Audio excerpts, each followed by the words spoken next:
Let me try briefly with Kodeidja. Kodeidja, first of all, congratulations on your recent appointment as head of the African Development Bank Private Sector Department. As an institution and heading a department dedicated to investing in and supporting the growth of the African private sector, what is your strategy and vision to assist small African companies become multi-sector and country leaders regionally in Africa? And how, in your opinion, can the World Bank Group partner with you and the private sector to scale that activity?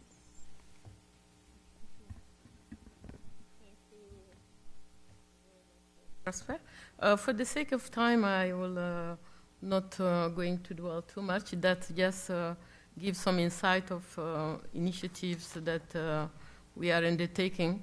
I recently, by the way, joined the African Development Bank. I was previously in Asia, covering former Soviet Union countries, Asia, and then some go for the Gulf countries. And I joined the African Development Bank recently to do some kind of innovative financing to sustain growth. And then the initiative that we launched and on which I will be providing some highlight is how the private sector can support inclusive growth by addressing the value chain. And the main actor of the value chain are SME and other companies. And these companies and the SMEs are across the border of formal and the real economy. We try to bring them back to the real economy. That's one. And there are other companies that we try to bring to be anchor enterprises, enterprises that will be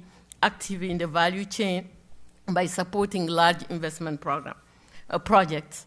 This means what does mean? That means that we finance large projects like port, transport, rail, and things like that. But it doesn't bring really growth. Our experience is that that doesn't help so much.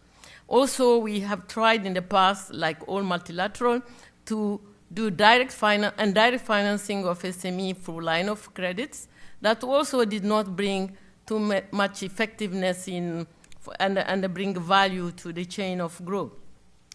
Because most of us, we are doing it from line of credit to good banks, and then we don't want to take the risk in our portfolio for rating and other considerations. So we tried this initiative that consists of two components. A first component to address the funding, and the second component to address diversification of product, the market going cross-border and regional for some of the companies that we identify as potential growth anchor. For the funding, we do a special program to address the funding of SMEs, but special SMEs located in fragile state, post-conflict country where nobody wants to go and take the risk. We have, as multilateral, we have to be relevant, then we have to provide this kind of funding to these SMEs. We do it through line of financing through tier 2 and 3 banks and private equity, but targeting essentially SMEs because we have very few private equity fund that does that, target agribusiness and so forth, and China debt and equity to SME. This is for the fragile state, but we have the big program which is called linkage program, SME linkage program, for large investment projects across sector, agribusiness, services, and so forth. That means what? That we categorize the companies that are operating locally into two groups.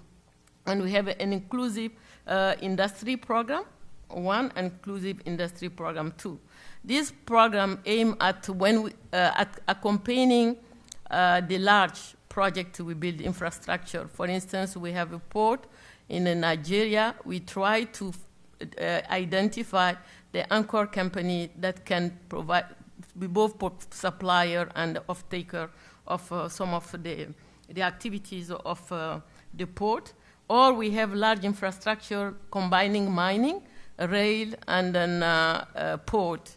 I am not naming these because they are real projects that we finance, but we try to identify these enterprises and create a kind of program for them.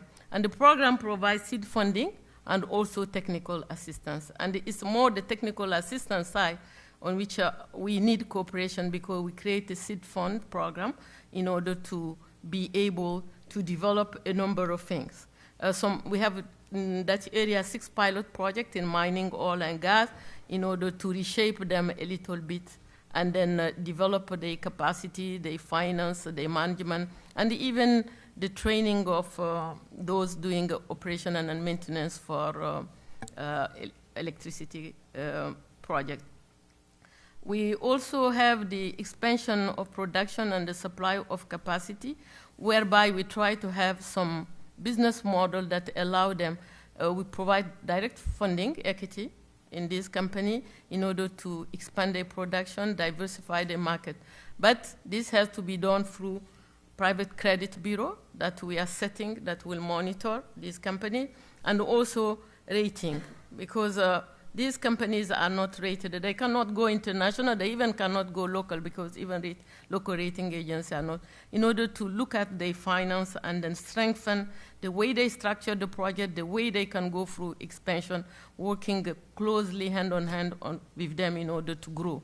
These are basically the 2 initiatives that we have in place. I stop here for the sake of time in order to sustain growth in fragile state and also in, countries that are growing and have large infrastructure projects that we finance or co-finance with the World Bank and the other development finance institutions. So our intention is to expand the program for all development finance institutions, including the World Bank and IFC. Thank you. Thank you very much, Kodeidja. Doing business in Africa. You can't afford to be without Africa Investor.